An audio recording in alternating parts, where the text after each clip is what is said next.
Hello दोस्तों, कैसे हैं सब। स्वागत है आप सभी का कॉमिक वर्ल्ड चैनल पर। तो चलिए दोस्तों, शुरू करते हैं दुश्मन का दूसरा भाग। हाँ हाँ, है ना। एक बहुत सिंपल तरीका है। गुब्बारे में लगी गांठ मेरी तरफ ही है। इसको खोल दूं वैसे ही काम हो जाएगा। ध्रुव को गांठ खोलने में थोड़ी मेहनत तो जरूर करनी पड़ी, लेकिन गांठ खुलते ही उसमें से तेजी से गैस बाहर निकलने लगी। आह! और उस गैस का विपरीत धक्का लगते ही जेट प्रभाव से विशाल गुब्बारा भागते विदूषक की तरफ लपका, धप! और विदूषक टक्कर खाकर दूर जा गिरा। अब विदूषक, अब कहां भागोगे। अब कहां भागना है ध्रुव, अब तो मैं पकड़ लिया गया। अब बस एक सिगरेट पी लूं, वरना अस्पताल में तो वह भी नहीं मिलेगी। वैसे मैं तुमको एक बात बताना भूल गया। वो तुम जिस गली में खड़े हो ना, वो गुब्बारे से निकली गैस से भरी हुई है। और ये गैस ज्वलनशील है। ध्रुव अगर एक सेकंड पहले विदूषक का इशारा समझ गया होता तो उस गली में उसकी चिता बन जाती। लेकिन एक पल पहले कूदकर उसने अपनी मौत को टालकर मामूली सा घायल होने से काम चला लिया था। तभी बॉस, इधर। आपने जब से हमको अस्पताल से कांटेक्ट किया है, तब से हम हमको पूरे रास्ते न जाने कहां कहां ढूंढते आ रहे हैं। अरे, मुझे रिसीव करने आने की क्या जरूरत थी, मैं अपने आप आ जाता। ध्रुव के देखते ही देखते विदुषा घटना स्थल से रवाना हो गया। बाय ध्रुव, बाय बाय ध्रुव, फिर हंसेंगे। ओह, विदूषक भाग रहा है और मैं उसके पीछे नहीं जा पा रहा हूँ। हमारी पहली मुलाकात विदूषक के नाम रही। विदूषक मेरे हाथों से निकल भागने में सफल हो गया। खैर, फिलहाल वह शहर से बाहर तो नहीं जा सकता, क्योंकि पुलिस ने सारे शहर की नाकेबंदी कर दी होगी। मुझे विदूषक के अगले कदम का इंतजार करना होगा और उसके लिए तैयारी भी करके रखनी होगी। विदूषक हाथ पर हाथ रखकर बैठने वालों में से नहीं था। वह असली चाल जल्दी ही चलने जा रहा था। मेंटल हॉस्पिटल में कितना आराम लगता है। वहां से यहाँ आकर ऐसा लगता है जैसे कि घर से निकलकर ऑफिस आ गया। खैर, काम तो करना ही है। बताओ, पोजीशन क्या है।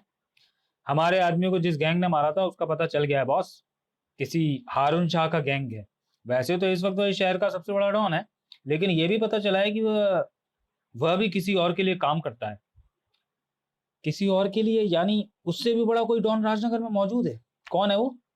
ये ये तो पता नहीं चल पाया बॉस, लेकिन एक बार हारून शाह हमारे हाथ में आ जाए तो उससे ही सवाल का जवाब पूछ लेंगे। कहाँ मिलेगा ये हारून शाह? ये तो पता नहीं बॉस, क्योंकि वह किसी एक जगह नहीं टिकता। उसके दो तीन मेन ठिकाने हैं। वहां पर जाकर उसको ढूंढा जा सकता है। मुझे उसके सारे ठिकाने बताओ। वह छुपेगा और मैं ढूंढूंगा। मुझे छुपन छुपाई खेलने में बड़ा मजा आता है। उस शाम कई लोगों ने प्रोग्राम अपने अपने प्रोग्राम पहले से तय कर रखे थे। राजनगर का सूर्यास्त तो मैंने कई बार देखा शांतनु, लेकिन इस यॉट से सूर्यास्त देखने का तो मजा ही कुछ और है। ब्यूटीफुल। मुझे ये तो पता था कि तुम काफी अमीर हो शांतनु, पर ये नहीं पता था कि इतने अमीर हो कि लग्जरी यॉट खरीद सकते हो। वैसे बताओ कि तुम मुझे यहाँ पर क्यों लाए हो? अपनी यॉट दिखाकर इम्प्रेस करने के लिए? नहीं श्वेता, ओ, दरअसल ये यॉट तो हमारी है भी नहीं। ये तो डैडी के एक फ्रेंड की है, किसी हारून शाह की। मैं तो तुमको यहाँ सिर्फ घुमाने के लिए लाया हूँ। मैंने सोचा कि राजनगर की वही पुरानी जगह देखकर तुम बोर हो गई होगी, इसलिए तुमको बाहर ले आया, यहाँ ले आया। और आज डैडी भी यहाँ पर हैं, मैंने सोचा कि तुम उनसे भी मिल लोगी। ओ, तुम्हारे डैडी भी यहीं पर हैं? ये मुझे पता नहीं था। हाँ, है ना, आओ मैं तुमको उनसे मिलवाता हूँ। चारों तरफ हथियार बंद लोग क्यों तैनात है? क्या तुम्हारे डैडी की किसी से खतरा है? मेरे डैडी को किसी से खतरा नहीं है। ये लोग तो इस यॉट की सिक्योरिटी के लिए उनको हारून कल ने रखा है। खैर छोड़ो ये सवाल, आओ डैडी ऊपर है।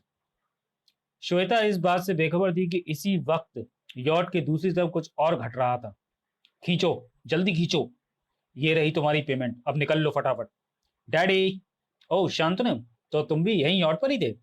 हाँ डैडी, हम यॉट चलने से पहले ही आ गए थे। आप ऊपर थे इसलिए आपको पता नहीं चला।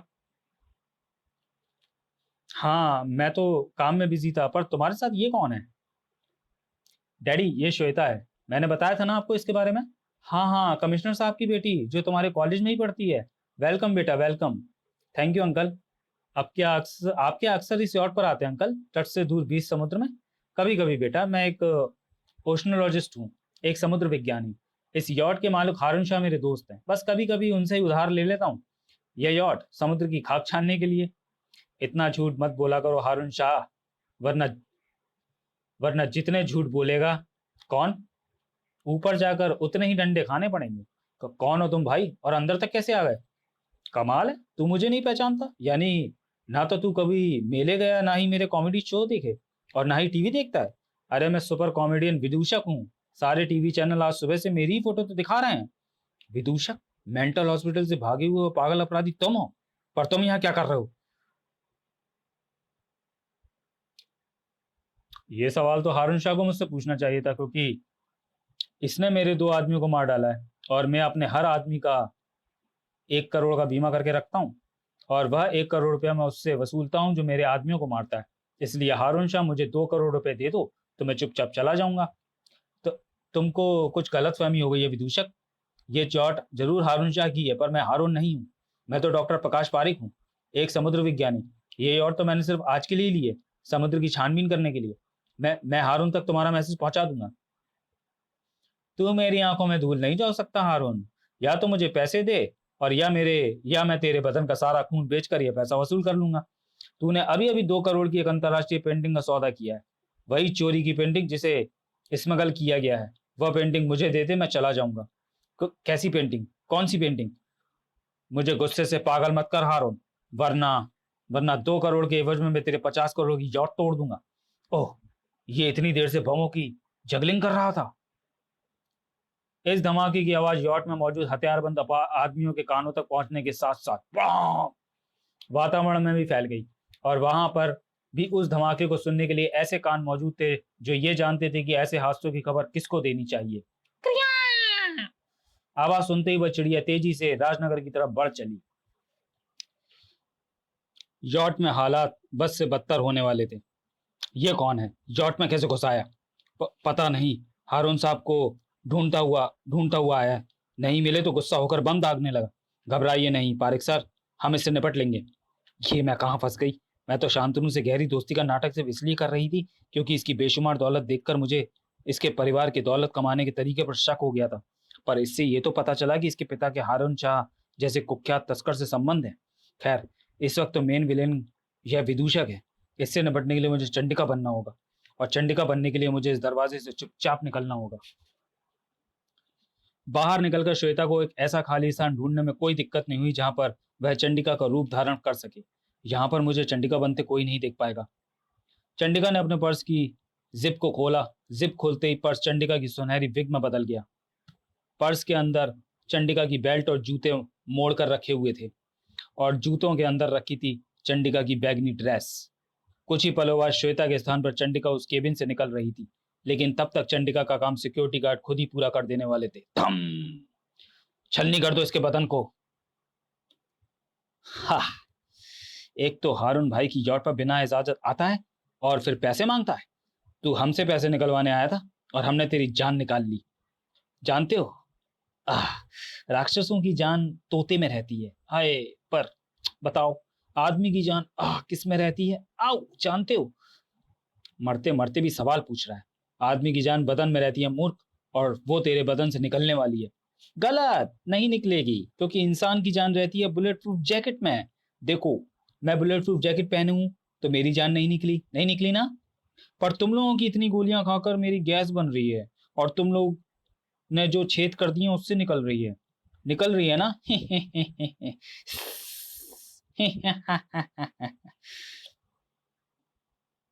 देखा हारून, इनको कितना मजा आ रहा है। अब ये लाफिंग गैस इनको 1 मिनट के अंदर हंसा हंसा कर मार देगी। मेरे हाथों मरने वाले हंसते हुए मरते हैं। लेकिन अगर तूने मुझे 2 करोड़ रुपए नहीं दिए तो मैं तुझे हंसा हंसा कर नहीं, बल्कि रुला रुला कर मारूंगा। तुम समझने की कोशिश क्यों नहीं करते विदूषक? मैं डॉक्टर पारिक हूँ, हारून शाह नहीं। तू ऐसे नहीं मानेगा, तुझे एक ट्रेलर दिखाना ही पड़ेगा। ये ब्लेड सी धार वाले रिकॉर्ड तेरा बाजा बजा देंगे। पहले मैं तेरे दोनों हाथ काटूंगा, और फिर कुछ नहीं विदूषक, क्योंकि चंडिका के रहते हाथ तो क्या, नाखून तक नहीं कटेंगे। चंडिका? चंडिका कौन? राजनगर में रहकर चंडिका को नहीं जानते? वाओ! यानी आपकी जनरल नॉलेज काफी कमजोर है। वैसे मैं जो भी हूँ, इस वक्त मैं आपके लिए जिंदगी का फरिश्ता हूं और विदूषक के लिए मौत का। तू कौन है री लड़की? वैसे तू क्या समझती है कि तू विदूषक को रोक लेगी? कभी नहीं। विदूषक तो वह 2 करोड़ की पेंटिंग लेकर ही जाएगा, पिट पिट पिट, चाहे इसके लिए मुझे तुम सबको गलाना ही क्यों ना पड़े। बचिए, ये टॉय पिस्टल से एसिड बल्ब फेंक रहा है और ये एसिड बहुत खतरनाक है।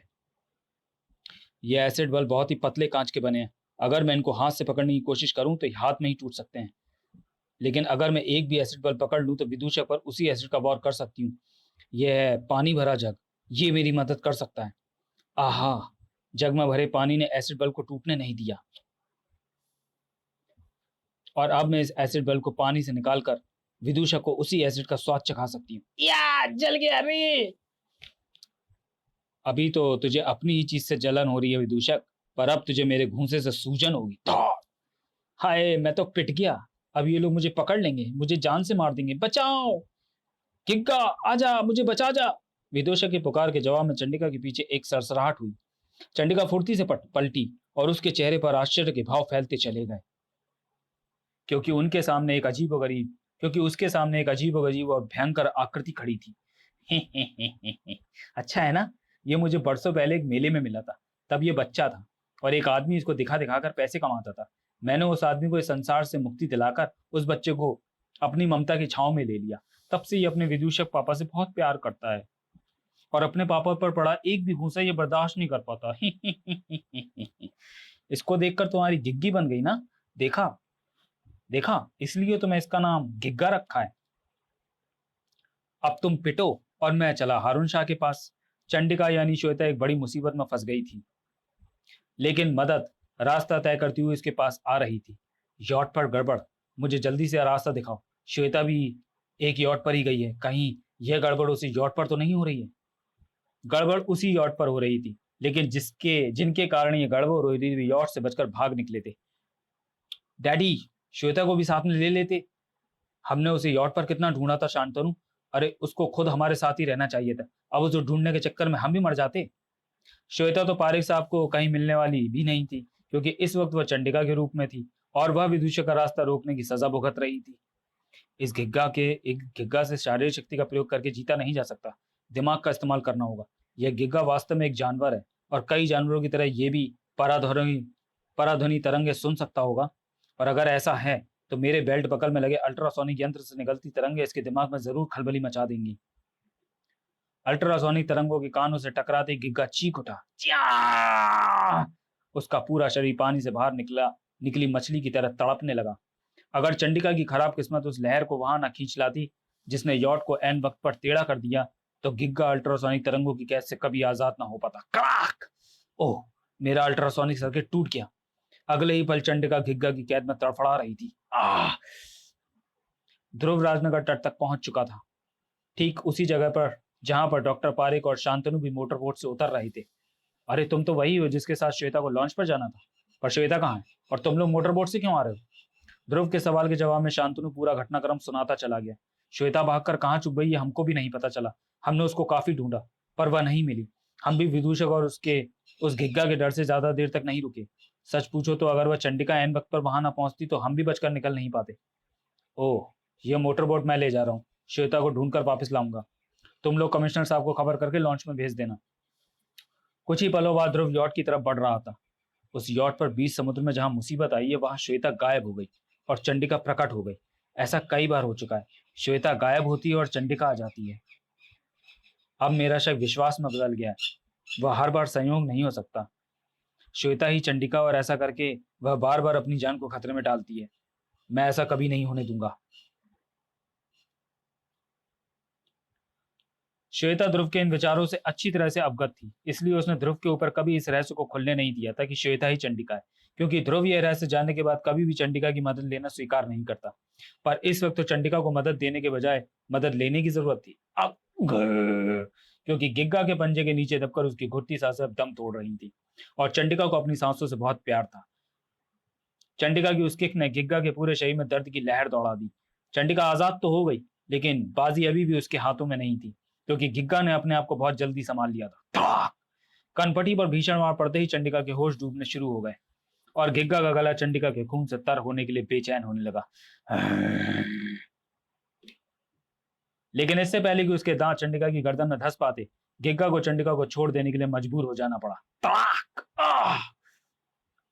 ध्रुव, तुम एकदम सही समय पर आए। अब हम दोनों मिलकर इस गिग्गा को चिड़ियाघर पहुंचा देंगे। नहीं चंडिका, बिल्कुल नहीं। मैं अब जान गया हूं कि तुम कौन हो। अब तुमसे मदद लेना तो दूर, उल्टे ये चंडिका बनने की हरकत करने पर तुम्हारी पिटाई करने वाला हूँ। वैसे भी इस जानवर से निपटने के लिए मुझे तुम्हारी मदद की जरूरत नहीं पड़ेगी। सबसे पहले तो मैं फ्लैश बैम की मदद से ऐसे अंधा कर दूंगा और फिर स्टार लाइन से इसे बांध कर ये रोशनी की चमक से अंधा हो जाने के बाद भी अपनी सूंघने की शक्ति से मेरी स्थिति का पता लगा रहा है और इसके वार हथौड़े जैसे जोर से पड़ रहे हैं। ता! चंडिका ध्रुव की मदद के लिए उठी और फिर चकरा कर गिर पड़ी। मैं अपने होशो हवास कायम नहीं रख पा रही हूँ। मुझे तुरंत फिर से श्वेता के रूप में आना पड़ेगा, क्योंकि भैया का ये शक अब विश्वास में बदल गया है कि श्वेता ही चंडिका है। अगर मैं यहीं पर बेहोश हो गई और भैया ने मेरा मास्क उतार कर मेरा चेहरा देख लिया, तो फिर मेरे पास कोई भी बहाना बचा नहीं रह जाएगा। मुझे उसी केबिन में जाना पड़ेगा जहां पर मैं चंडिका बनते वक्त श्वेता के कपड़े छोड़कर आई हूँ। चंडिका के वहां से जाते ही दूसरी तरफ से विदूषक घटना स्थल पर आ पहुंचा। हारून शाह तो पूरी यॉट में कहीं नहीं मिला। न जाने वह कहाँ अरे वाह वाह वाह, फिर से दर्शन होगा ध्रुव तारे के। पर वह चंडिका कहाँ गई? खैर छोड़ो, लड़ो लड़ो, मैं भी देखता हूँ इस लड़ाई में कौन जीतता है। ध्रुव ने गिग्गा को स्टार लाइन से बांधने की चेष्टा की, पर गिग्गा ने उसकी इस चाल को सफल नहीं होने दिया। उफ, इसने तो स्टार लाइन के टुकड़े टुकड़े कर दिए। इसको बेबस करने के लिए कोई और तरीका सोचना पड़ेगा।